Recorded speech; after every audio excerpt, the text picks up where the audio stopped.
Welcome to ஐரக்ஷன் channel. எங்களோட videos உங்களுக்கு பிடிச்சிருந்ததுன்னா லைக் பண்ணுங்க, கமெண்ட் பண்ணுங்க, ஷேர் பண்ணுங்க. மறக்காம சப்ஸ்கிரைப் பண்ணுங்க.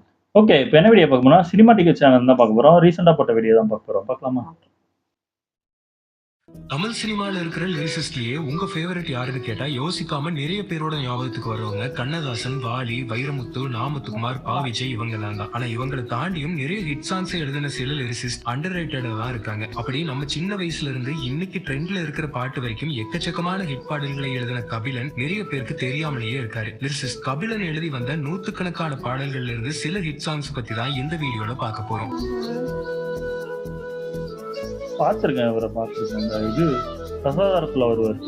பாண்டிச்சேரியில ஒரு சாதாரணமான குடும்பத்துல பிறந்து வட சென்னையில வளர்ந்து படிப்பை முடிச்சுட்டு ஒரு மத்திய அரசு வேலையில இருந்த கபிலனுக்கு சின்ன வயசுல இருந்தே தமிழ் கவிதை எழுதுறதுல எல்லாம் ஆர்வம் அதிகமா இருந்துச்சு. கபிலன் எழுதின கவிதைகளை அவரோட நண்பர் மூலமா அப்பாயின்மெண்ட் வாங்கி கமலஹாசனை சந்திச்சு அது கொடுத்த கவிதைகளை படிச்ச உலகநாயகனுக்கு ரொம்பவே பிடிச்சும் போச்சு. அந்த டைம்ல தெனாலி ஷூட்டிங் போயிட்டு இருக்க ஏஆர் ரஹ்மான் கிட்ட கபிலன் அனுப்பி வைக்க கபிலன் தெனாலி படத்துக்கு பாட்டு எழுத போனாரு. ஆனா சில காரணங்களால எழுத முடியாமையே போச்சு. அதுக்கப்புறம் மறுபடியும் நிறைய பக்கம் ட்ரை பண்ணதுல கடைசியா தில் படத்துல வித்யாசாகர் மியூசிக்ல பாட எழுதுற வாய்ப்பு கபிலனுக்கு கிடைச்சது. எழுதின முதல் பாட்டே தமிழ்நாட்டோட பட்டி தொட்டி எல்லாம் ஹிட்.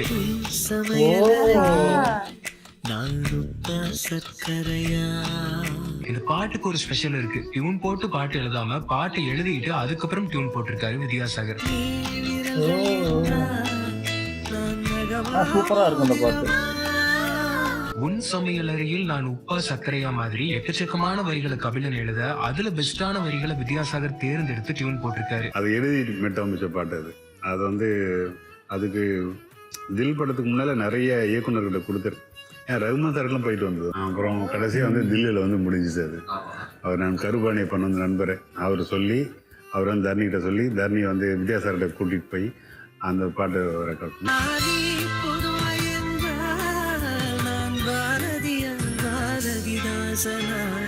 முதல் பாட்டுல காதல் வழிய வழிய எழுதின கபிலனுக்கு கிடைச்ச ரெண்டாவது பாட்டு கிளுகிளுப்போட உச்சமா இருந்துச்சு. ஓஹோ, இந்த பாட்டுலாம் எழுதிட்டாரா? மணிசர்மா இசையில வந்து இந்த பாட்டுல எந்த ஒரு டபுள் மீனிங்கும் இல்லாம கிளாமரஸான வரிகள்ல கபிலன் கலக்கி இருப்பாரு.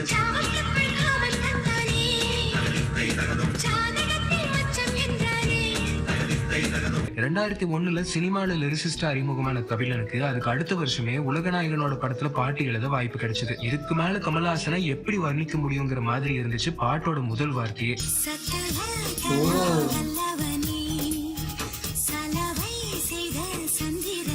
பாட்டோட சரணம் எல்லாம் கவிதையோட உச்சமா இருக்கும்.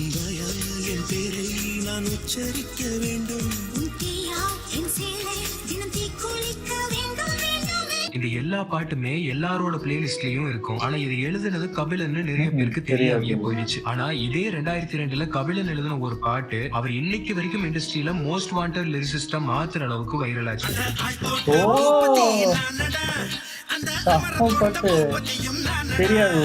எழுதின வரிகள் முதல்ல மணிசர்மாவுக்கு பிடிக்காம போக அதை ரிஜெக்ட் பண்ணிட்டு வாலியை வச்சு இதே டியூனுக்கு பாட்டு எழுதி வாங்கிட்டாரு. யூத் படத்துல அசிஸ்டண்டா ஒர்க் பண்ணிட்டு இருந்த மிஸ்கின் மணிசர்மாவுக்கே தெரியாம கபிலன் வரிகளை வச்சு ரெக்கார்ட் பண்ணிட்டாரு. பாட்டும் வெளியே வந்து உலகமாக வச்சு பாட்டு சொல்லி கொடுத்தேன். பாட்டை ரெக்கார்ட் பண்ணிட்டோம். மணிசர்மாவுக்கு தெரியாது, ஏன்னா தமிழ், அவர் தெலுங்கு, தமிழ் என்னன்னு தெரியல. பாட்டெல்லாம் பாடி முடிச்சுட்டு வெளியே வந்தோன்னா பாட்டு ப்ரொடியூசரும் டேரக்டரும் பாட்டு கேட்க வந்தாங்க. பாட்டு கேட்க வந்தா ஷாக்கு, என்னடா அப்படி பண்ணிட்டேன். ஆனால் பாட்டு நல்லா இருக்கு. எங்கள் டேரக்டர் நானும் வெளியே என்னை கூட்டு வெளியே விட்டார். ப்ரொடியூசர் கத்திட்டு இருக்க நான் வெளியே விட்டான். அந்த உள்ளே வச்சு பாட்டு எடுத்தேன்ல அது வாலிது. பாட்டை உள்ளே வச்சேன்ல அது கபிலன். அதான் ஆள் தொட்டு பூபதி.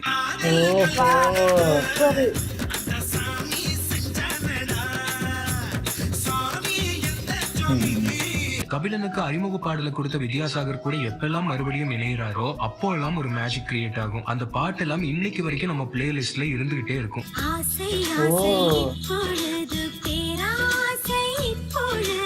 எழுதுற எல்லா பாட்டிலையுமே புதுசா ஏதாவது பண்ற கபிலன் இந்த பாட்டு ஃபுல்லாவே இப்பொழுது எப்பொழுதுன்னு வரிகள் முடிகிற மாதிரி எழுதியிருப்பாரு.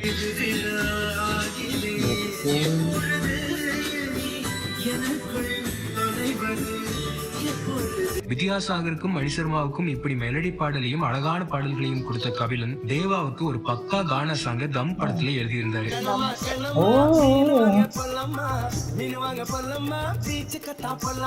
கவிதையா மட்டும் இல்ல கானாவாவும் எழுதுறதுல நான் கிங்குன்னு நிரூபிச்சாரு கபிலன்.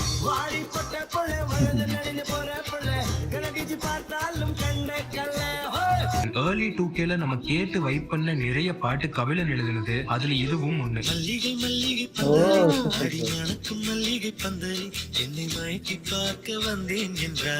2003ல மறுபடியும் வித்யாசாகர் கபிலன் காம்போ இணைஞ்சது. இந்த பாட்டுக்காக Tamil Nadu state film award for best lyricist கபிலனுக்கு கிடைச்சது.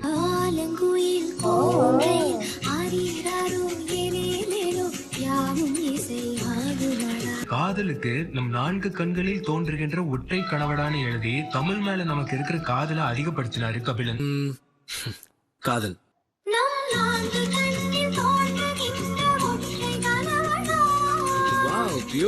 நான் இப்படிதான் எழுதுவேன்னு எந்த வரைமுறையும் வச்சுக்காம எந்த ஒரு சிச்சுவேஷன்னாலும் எப்படி டியூன்னாலும் எல்லாத்துக்கும் பொருத்தமான வரிகளாகவும் கேட்சியாவும் எழுதி சார்ட் பஸ்டர் சாங்ஸா ஆக்கினாரு கபிலன்.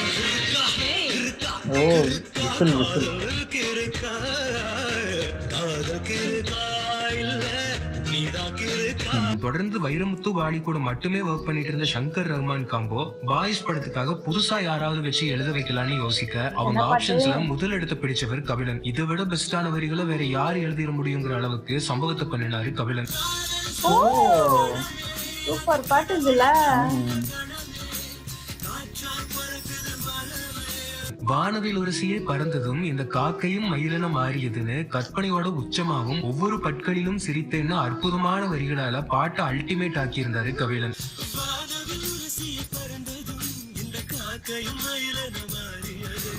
பசியை பங்கிடு, பௌர்ணமியில் சூரியன் செய், பகலை வெட்டி இருட்டில் போடு, கிளி ஜோசியக்காரனுக்கு ஆயுள் தண்டனை வழங்கி கிளிகளை விடுதலை செய், இது மாதிரி எழுதி எழுதி ஒரு 100 வரி அப்படி எழுதிட்டு எதுவுமே கொடுத்தேன்.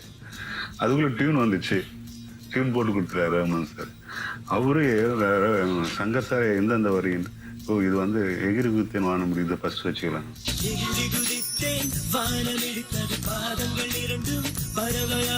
இந்த படத்துல வந்து இன்னொரு பாட்டுக்கு காம்ப்ளிகேட்டடான டியூனா இருந்தாலும் அதுக்குள்ள அழகான தமிழ் வரிகளை புகுத்தி விளையாடி இருப்பாரு கபிலன்.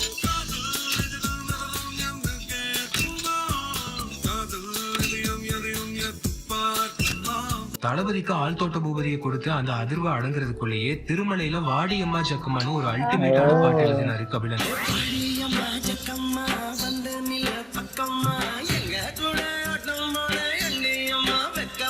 குங்கும தேகத்துல சந்தனம் பூசியே ஆயுத பூஜைகள் செய்யத்தான் போறேன்னு இப்படியெல்லாம் எப்படித்தான் யோசிப்பாரோ கபிலன்.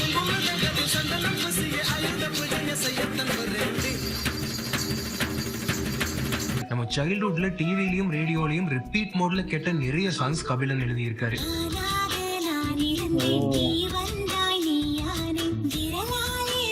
தளபதி வித்யாசாகர் எப்போ சேர்ந்தாலும் அது ஒரு பிளாக் பஸ்டர் கூட்டணி தான். கூட கபிலனும் சேர்ந்தா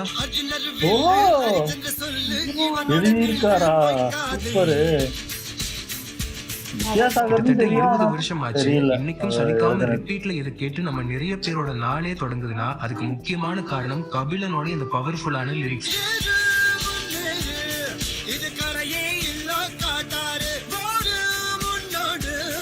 தான் எழுதின பாடல்கள்லயே ரொம்பவும் கஷ்டமானது இந்த பாட்டு எழுதுறதுக்காகத்தான்னு கபிலனே நிறைய இடங்கள்ல சொல்லியிருக்காரு. அப்படி ஒரு வித்தியாசமான சிச்சுவேஷன்ல படத்துல இந்த பாட்டு வரும்.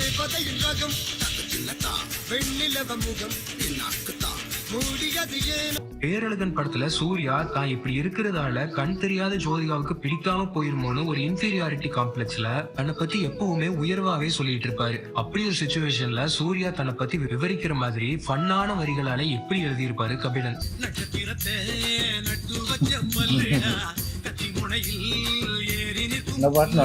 வித்யாசாகரோட ஹிட்ஸ் மட்டும் இல்ல, நிறைய அண்டர்ரேட்டட் சாங்ஸ் கூட எழுதினது கபிலன் தான்.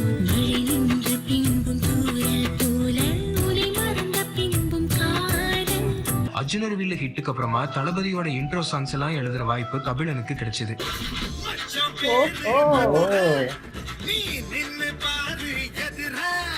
வந்த எந்த வாய்ப்பையும் தவற விடாம தளபதிக்கு பெஸ்டான சாங்ஸா கொடுத்தாரு கபிலன்.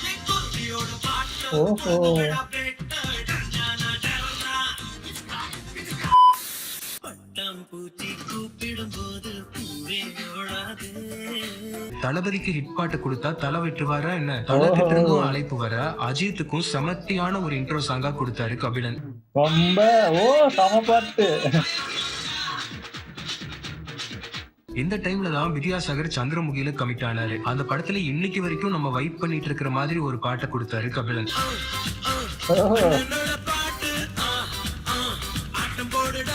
மாளவிகா என்கேஜ்மெண்ட்ல வர்ற இந்த பாட்டுக்கு அப்படி ஒரு செலிப்ரேஷனான வரிகளாகவும் நடுவுல கொஞ்சம் கிளுகிழுப்பாகவும் எழுதியிருப்பாரு கபிலன்.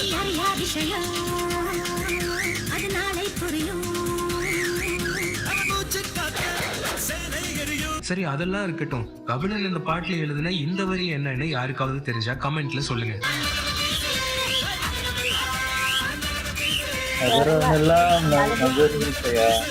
அது எப்படிங்க மெலடினாலும் கவிதையா கலக்கிறாரு, பாட்டுனாலும் பொழக்கிறாரே.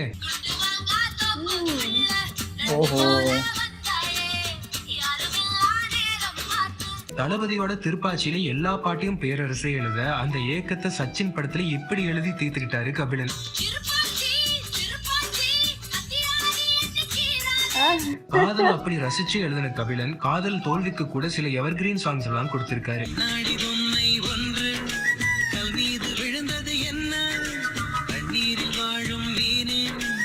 இதே படத்துல வந்த இந்த வைப்பாட்டியும் கபிலன் தான் எழுதினது.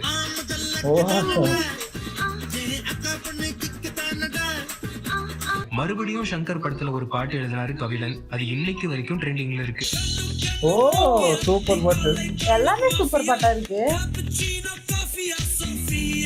தெர்மாக்கோல் சிற்பம் நீ உன்னில் ஒட்டி கொண்டுள்ள சின்ன வெள்ளை பந்து நானடின்னு வேற லெவல் வரிகளா எழுதியிருப்பாரு. எல்லாமே சூப்பரா இருக்கும்.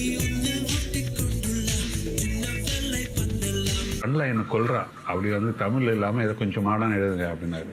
சைனடு விடியால் மயக்கும் பயிட்டிக்கு மொழியால் இனிக்க இனிக்க கொல்லும் கொலைகாரி அப்படின்னு எழுதினேன்.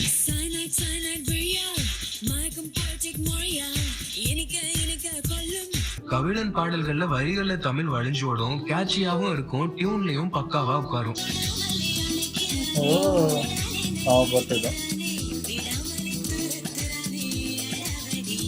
காதலர்கள் தங்களோட காதலை வெளிப்படுத்துற மாதிரி கவிஞர்கள் இது வரைக்கும் நிறைய பாடல்கள்ல என்னென்னமோ வரிகள் எல்லாம் எழுதியிருக்காங்க. புத்தகம் நடுவே புகைப்படம் நீ, வாரத்தின் 7 நாள் விடுமுறை நீனு இப்படியும் எழுத முடியும்னு வித்தியாசத்தை காமிச்சிருப்பாரு கபிலன். சூப்பர் பாட்டு. எல்லாம் ஃபேவரட் பாட்டா வருது. கபிலன் எழுதினாலே அந்த பாட்டு ஹிட்டுங்கிற மாதிரி தொட்டதெல்லாம் ஹிட் ஆச்சு.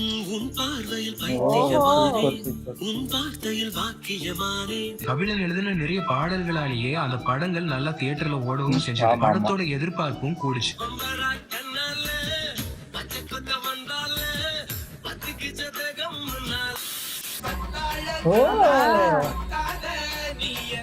இவர்தான் எழுதினதா? அப்படியா?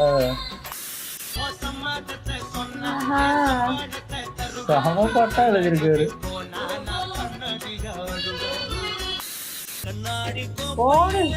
எல்லாம் பயங்கரமான கானா பாட்டு.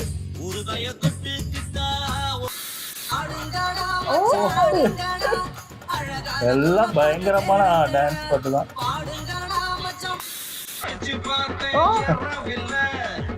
சம பாட்டு எல்லாம். எம்ஜிஆர் பாடல்கள்ல எப்படி மக்களுக்கு கருத்து சொல்ற மாதிரி இருந்துச்சோ அதே மாதிரி தளபதி பாடல்கள்லயும் இருக்கிற மாதிரி முதலா எழுத ஆரம்பிச்சதே கபிலன் தான்.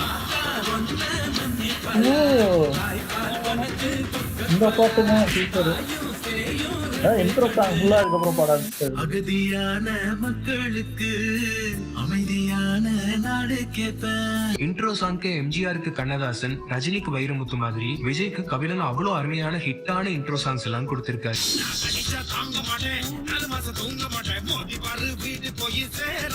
இன்ட்ரோ சாங்ஸ்ல அவர்தான்.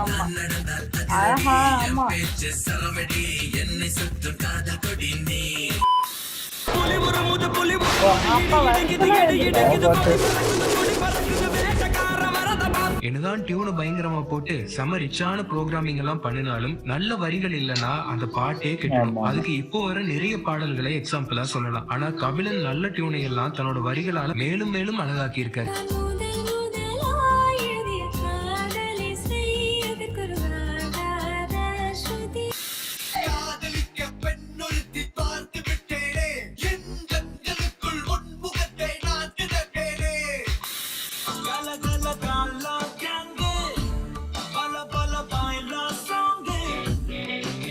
தமிழ்ல உவமை அணி உருவக அணின்னு 2 அணி நம்ம ஸ்கூல்ல படிச்சிருப்போம். அதாவது இது போல அது போலன்னு இன்னொன்னு மாதிரி இருக்குன்னு சொல்றது உவமை அணி, இது போல அதுன்னு சொல்லாம அதுதான் இதுன்னு சொல்றது உருவக அணி. வேட்டைக்காரன்ல வந்து நம்ம வைப் பண்ணின கரிகாலன் கால போல பாட்டுல பாட்டு ஃபுல்லாவே இந்த 2 அணிகளையும் பயன்படுத்தி எழுதியிருப்பாரு கபிலன்.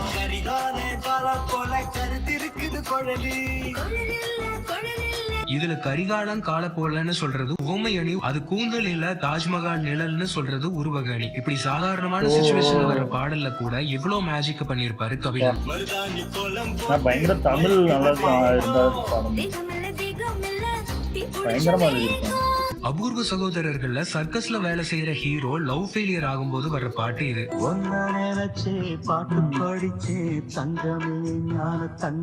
வாலி எழுதி ராஜா மியூசிக்ல எஸ்பிபி பாடின இந்த பாட்டு கபிலனுக்கு பிடிச்ச பாட்டாமா. இது மாதிரி ஒரு சிச்சுவேஷன் நமக்கு வந்தா எவ்வளவு அழகான பாட்டு எழுதலாம்னு யோசிச்சுட்டு இருக்கும் போதே அதே சர்க்கஸ்ல வேலை செய்யற ஹீரோக்கு லவ் ஃபெயிலியர் சிச்சுவேஷன்ல ஒரு பாட்டு வந்துச்சு. கபிலன் எழுதினாரு, பாடினது அதே எஸ்பிபி.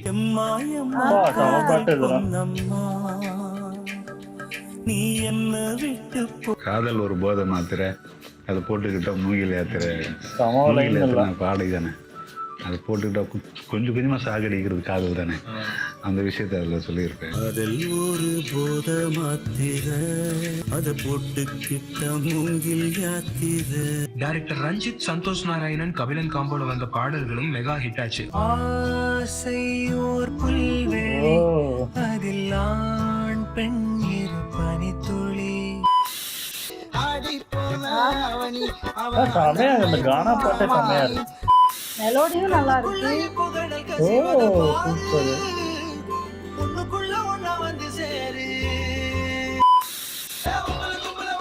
பாட்டு பரம்பரை. வட சென்னையோட சிறப்புகளை இதை விட சிறப்பா வேற யாருப்பா எழுத முடியும்? அவர் இருந்த உழைக்கும் இனமே உலகை ஜெயித்திடும்னு நம்ம மக்களோட வாழ்க்கையை ஒரே வரியில அவ்வளவு அழகா சொல்லியிருப்பாரு கபிலன்.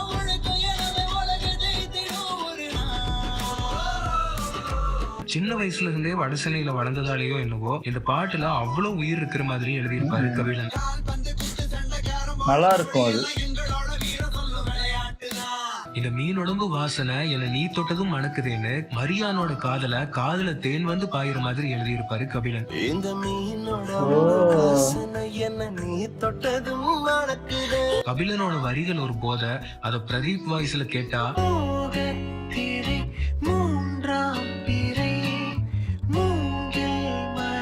பெரிய மியூசிக் டைரக்டர்ஸ் மட்டும் இல்ல புது இசையமைப்பாளர்களோட கபிலன் ஒர்க் பண்ணினாலும் அந்த பாட்டு ஹிட் தான்.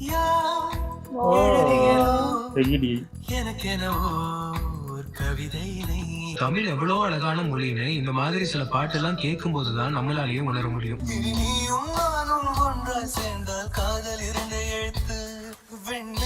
யுவன் மியூசிக்ல அஞ்சான்ல வந்த இந்த பாட்டுலாம் எவர் கிரீன்னு சொல்லலாம்.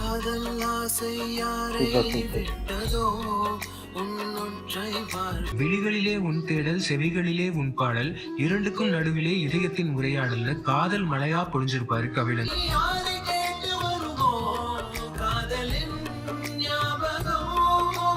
ஒரு ஃபாஸ்ட் பீட்ல வித்தியாசமான ஃபோக் டியூன் இது. அதுல கூட கபிலன் வெண்ணிலாக்குள்ள ஆயா சுட்ட வடகரி, 5:30 மணிக்கு ஜிஞ்சர் சோடான்னு வரிகளை போட்டு பாட்டை அல்டிமேட் பண்ணியிருப்பாரு.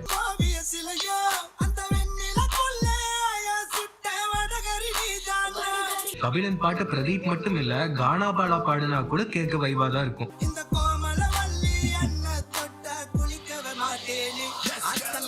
பாய்ஸ் அண்ணியன்னு அதுக்கப்புறமா மறுபடியும் ஐ படத்துல ஒண்ணு சேர்ந்தாங்க சங்கர் கபிலன் கூட்டணி.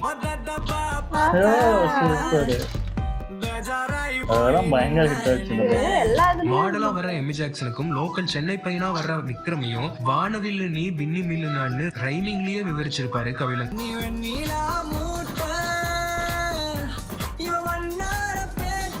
மெர்சல் ஆயிட்ட ஒரு எக்ஸ்ட்ரீம்னா இதே படத்துல கபிலன் எழுதின என்னோடு நீ இருந்தால் இன்னொரு எக்ஸ்ட்ரீம்னு சொல்லலாம்.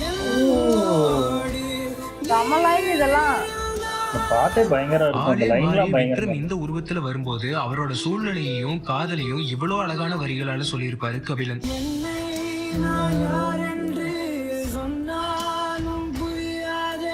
தளபதி விஜய்க்கு முதல்ல மாதிரி இப்போலாம் எவர்கிரீன் சாங்ஸ் அமையறதே இல்லைன்னா அதுக்கு முக்கியமான காரணம் அனிருத் மாதிரி இப்போ வரை இசையமைப்பாளர்கள் கபிலன் மாதிரி நல்ல லிரிசிஸ்ட பயன்படுத்தாததுதான். தெரிய படத்துக்கு அப்புறமா கபிலன் விஜய் கூட்டணி சேரவே இல்லை. அவர் எழுதுனதா? ரஞ்சித் சூப்பர் ஸ்டாரோட சேர்ந்த 2 படங்கள்லயும் கபிலன் புரட்சிகரமான பாடல்களை எழுதினாரு. கபாலி கபாலி நல்லா இருக்கு அந்த பாட்டு.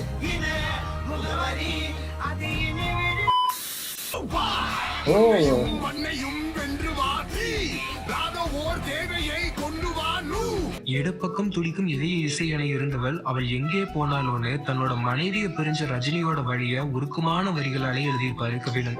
சூப்பரா இருக்கும் அதெல்லாம்.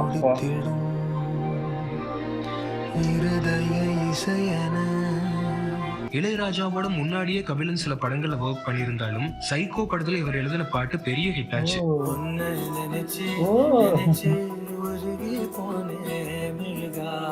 கண் பார்வை இல்லாத ஹீரோவோட காதல வாசம் ஓசை இவைதான் எந்தன் உறவே உலகின் நீண்ட இரவென்றால் எந்தன் இரவேன்னு உருகி உருகி எழுதியிருப்பாரு கபிலன். பிளைண்டுக்கு வந்து 2 விஷயம் தான் பிரதானமான விஷயமா இருக்கும்.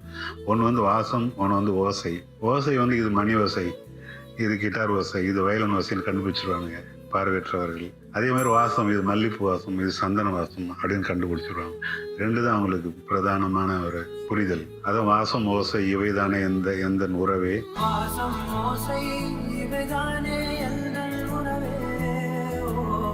அற்புதமான இசையோட அழகான வரிகளும் சேரும்போது மட்டும்தான் அந்த பாட்டு காலம் தாண்டி நிற்கும். அப்படி கபிலன் எழுதின எல்லா பாட்டுமே காலத்தை தாண்டி நிக்குது.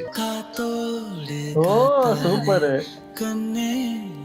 இந்த பாட்டுலாம் பயங்கர ஃபேவரட். இண்டஸ்ட்ரிக்கு வந்து இவ்வளவு வருஷத்துல முதல் முறையா பொன்னியின் செல்வன் படத்துல மணிரத்னத்தோட ஒர்க் பண்ற வாய்ப்பு கபிலனுக்கு கிடைச்சது. புதுமைக்கு பேர் போன கபிலன் வார்த்தைகளால விவரிக்க முடியாத அழகான வரிகளால பொன்னியின் செல்வனுக்கு மணிமகுடமா இந்த பாட்டு கொடுத்திருந்தாரு.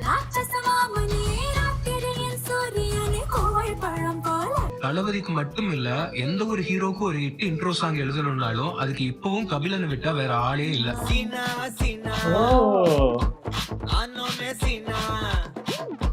நம்ம இசை புயல என்னதான் வெஸ்டர்னைஸ்டு ஹிட் சாங்ஸ் எல்லாம் கொடுத்தாலும் நம்ம மண்ணோட இசையையும் அப்பப்போ நிறைய பாடல்கள் மூலமா தந்திருப்பாரு. அந்த பாட்டு கச்சிதமா அமைய கபிலன் மாதிரி ஒரு நல்ல லிரிசிஸ்ட் சேர்ந்தாதான் முடியும். அப்படி ஒரு வித்தியாசமான இசையில லால் சலாம்ல கபிலன் எழுதின இந்த பாட்டு எனக்கு நிறைய பேரோட ஃபேவரட்டா இருக்கு.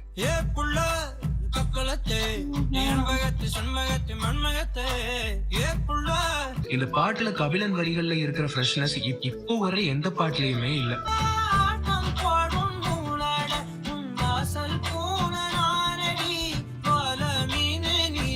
காதல், காதல் தோல்வி, நட்பு, கொண்டாட்டம், அரசியல்னு இத்தனை பாடல்களை கொடுத்த கபிலன் அவரோட பொண்ணு சமீபத்துல இறந்து போனதுல இருந்து மீள முடியாத வேதனையில இருக்காரு. அவர் அதுல இருந்து மீண்டு வரணும். பெரிய இழப்பு அதுதான், மகள் தான். இன்னும் மீளவேலை. அவங்க மகள் வந்துட்டு குளிச்சுட்டு போகிறது, அந்த மகள் தலை வர்றது, அந்த மகள் வந்து சிரிக்கிறது, மகள் காபி சாப்பிட்றது, எல்லாமே சுற்றி அப்படியே நம்மளை கொல்லுது. ரொம்ப சிரமமாக இருக்கும். இத்தனை அருமையான பாடல்களை கொடுத்த இந்த லெஜெண்ட் இன்னைக்கு வரைக்கும் அண்டர்ரேட்டடா கொண்டாடப்படாம இருக்கிறது வருத்தப்பட வேண்டிய விஷயம். சூப்பர், நல்லா இருந்துச்சு.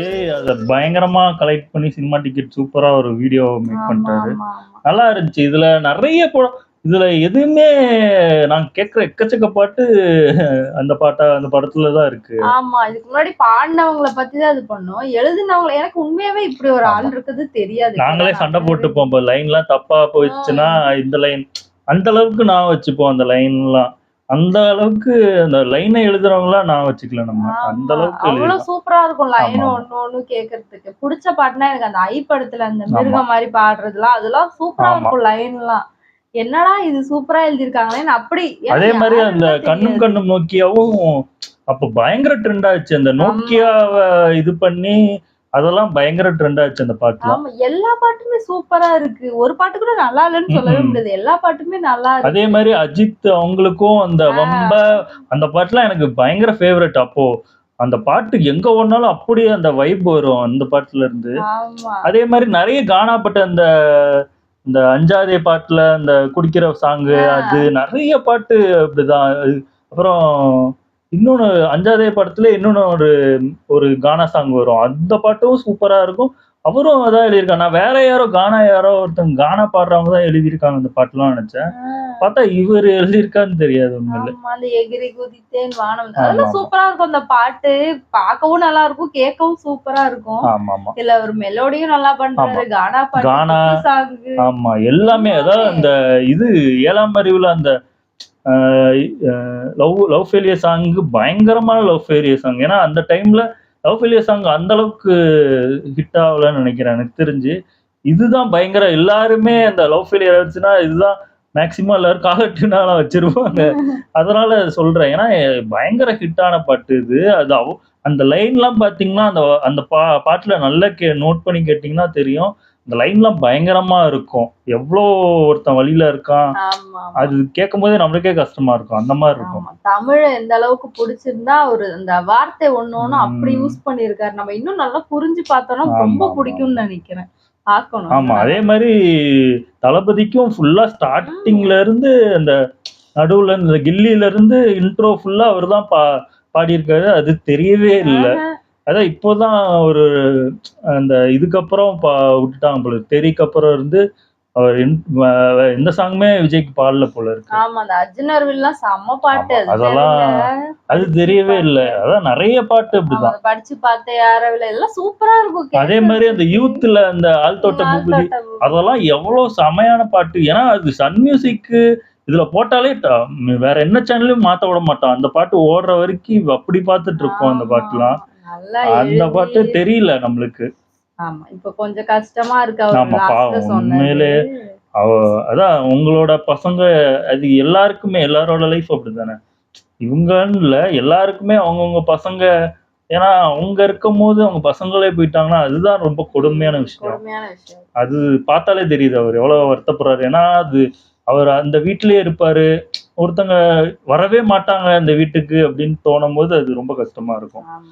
நல்லா இருந்துச்சு. சூப்பராகவே வீடியோ மேக் பண்ணியிருந்தோம். ஓகே, எங்கள் வீடியோஸ் உங்களுக்கு பிடிச்சிருந்தா லைக் பண்ணுங்கள், ஷேர் பண்ணுங்கள், கமெண்ட் பண்ணுங்கள், மறக்காமல் சப்ஸ்கிரைப் பண்ணுங்கள். எல்லாருக்கும்